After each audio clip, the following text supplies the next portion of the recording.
Sisters, a few weeks ago, I dedicated the khutbah, the Jum'ah khutbah, to discuss one of the stories most frequently mentioned in the Quran. The story of the Prophet of Allah, Hud, and the nation of Ad. A story that the Prophet Muhammad ﷺ said about it, شَيَّبَتْنِي Hud.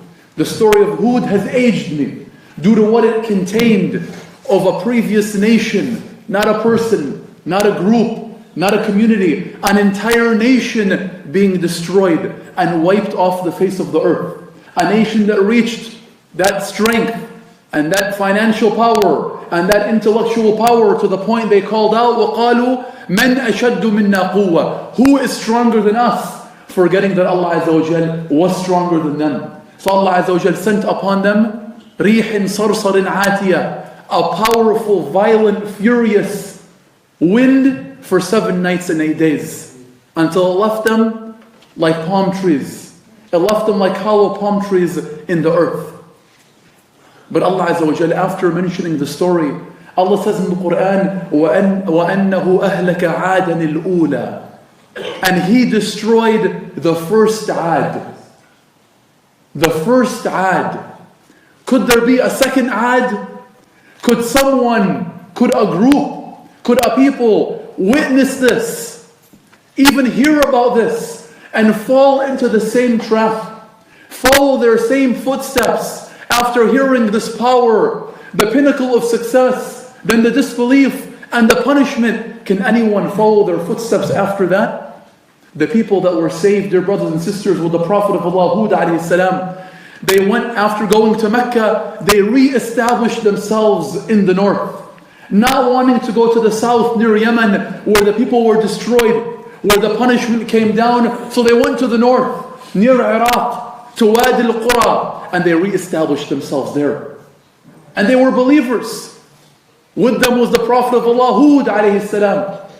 And whatever success and civilization they had in the south, they re-established in the north. The financial power, the physical power, the intellect, it was all there. Allah Azza wa Jalla says about them, وَكَانُوا يَنْحِتُونَ مِنَ الْجِبَالِ بُيُوتًا. They used to carve out of the mountains castles and palaces. Inside the mountain would be a mountain from the outside, but inside would be a palace. This is the level of advancement and infrastructure that they reached. تَتَّخِذُونَ مِنْ سُهُولِهَا قُصُورًا. They would build palaces in the middle of the valleys. They reached the same level. They reached the same strength. They had just witnessed what happened to their forefathers, the people of Ad. They just saw it all. But eventually, the Prophet of Allah, Hud, passed away. And this generation of believers had children. The temptations re-emerged. The desires re-emerged. The shaitan re-emerged. And they went right back to disbelief.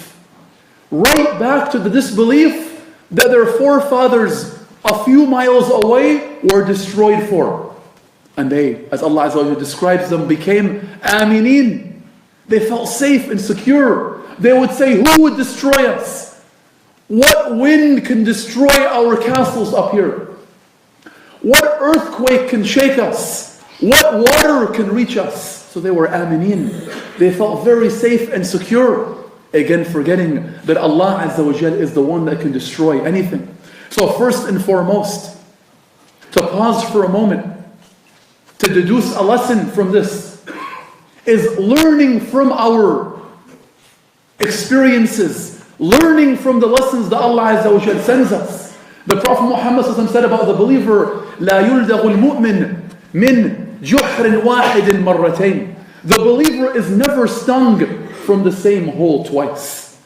How many signs does Allah Azza wa Jalla send us? Allah Azza wa Jalla, when talking about the story, keeps repeating, فَكَيْفَ كَانَ عَذَابِي وَنُذُرْ. So how was my punishment? How awful was my punishment and was my warning? Who was the warning for? The people were punished.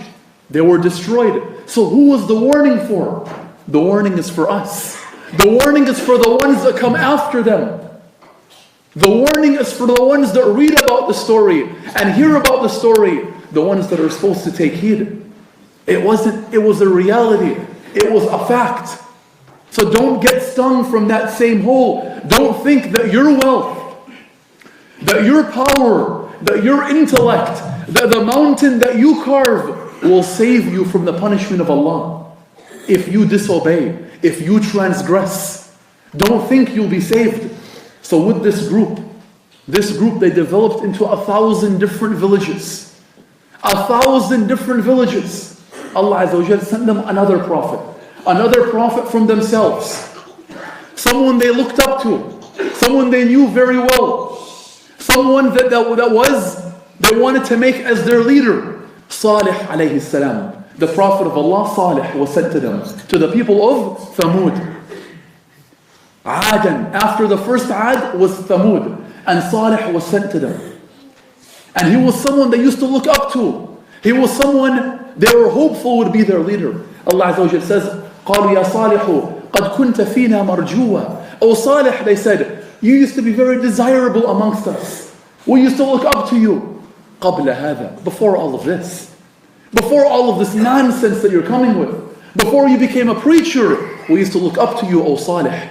So what was his message? What did he come with?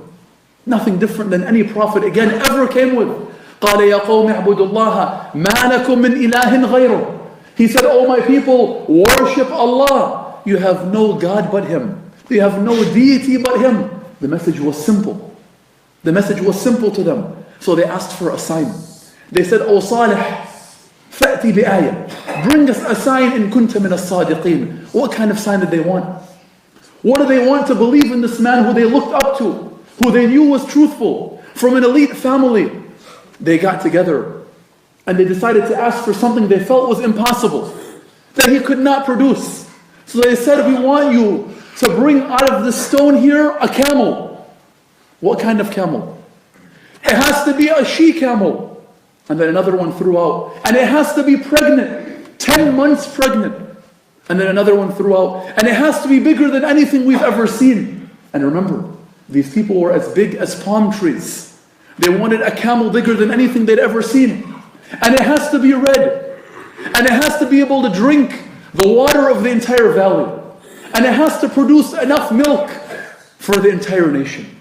And they came with description after description, mocking Salih, until they felt that it was impossible.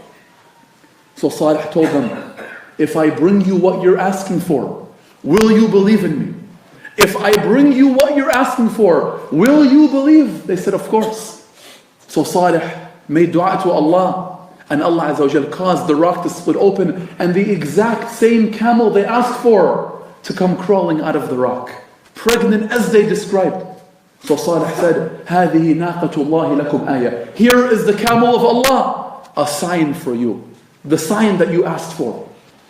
A sign that they saw right before them. So this is the second lesson I wanted to pause briefly on. Look at how Allah Azza wa Jal gave them everything they asked for. Every detailed thing they asked for, but what was the end result? What was the end result?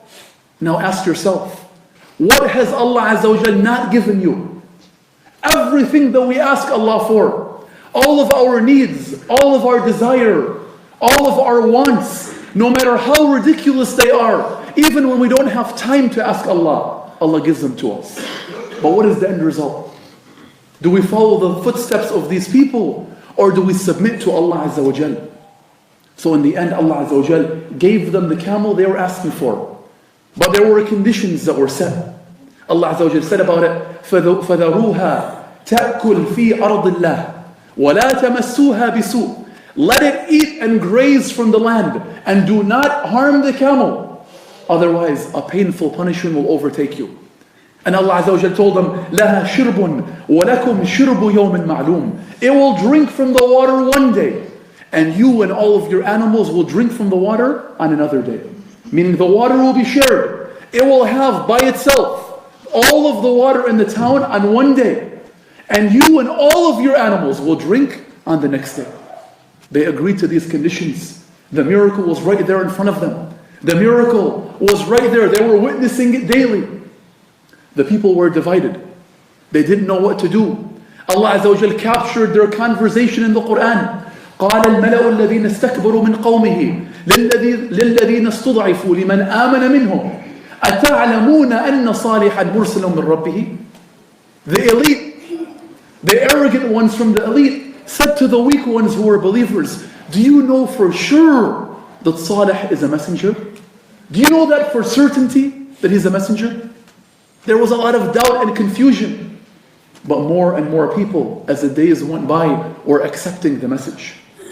This miracle slowly turned from a miracle to a problem for the elite, for the chiefs of the tribe. More and more people accepting the message, submitting to Allah, accepting Salih as a prophet. What can they do? The miracle was right there in front of them. The camel and its baby, enough milk for everyone, bigger than anything they'd ever seen. So they devised a plot. 9 of them got together and they said, we'll kill Salih, we'll kill his family, we'll kill the camel, and we'll kill its baby. Allah Azza wa Jal captures and says in the Quran, وَكَانَ فِي الْمَدِينَةِ تِسْعَةُ رَهْطٍ يُفْسِدُونَ فِي الْأَرْضِ وَلَا يُصْلِحُونَ. There was in the town 9 men. They were spreading mischief in the land and they would not bring any good.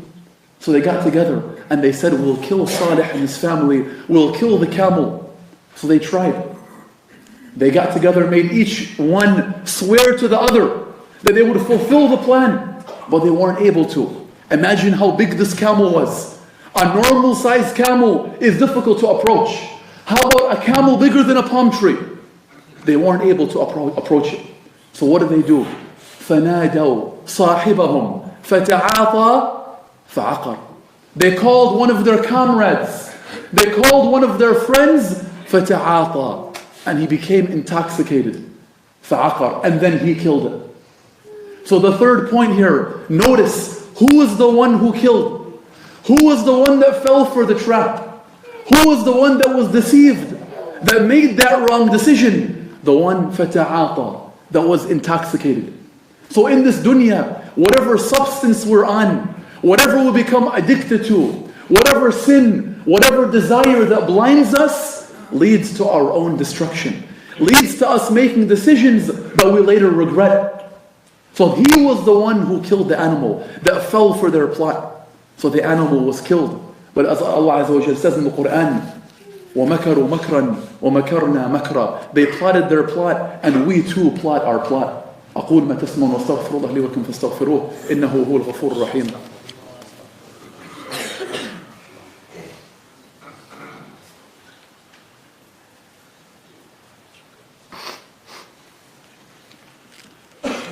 الحمد لله رب العالمين والصلاة والسلام على أشرف الأنبياء والمرسلين نبينا محمد وعلى آله وأصحابه أجمعين. After they killed the camel, the people of Thamud began challenging Salih, telling him فقالوا ائتنا بما تعدنا إن كنت من الصادقين. They said, bring us this punishment you're talking about. If you're really truthful, bring it to us. So Salih was ordered to leave, to take the believers and leave. And he told them, فَقَالَ تَمَتَّعُوا فِي دَارِكُمْ ثَلَاثَةَ أَيَّامٍ ذَلِكَ وَعْدٌ غَيْرُ مَكْذُوبٍ. He told them, you have 3 days. Enjoy yourselves for 3 days. This is a warning from Allah that will not be belied. This is a warning that will come true. You have 3 days, and Salih left. And the first day, their faces began changing color. Their faces, the narrations mention, turned yellow. They didn't know what was going on. They thought a disease, some sort of rash. The second day, their faces became red.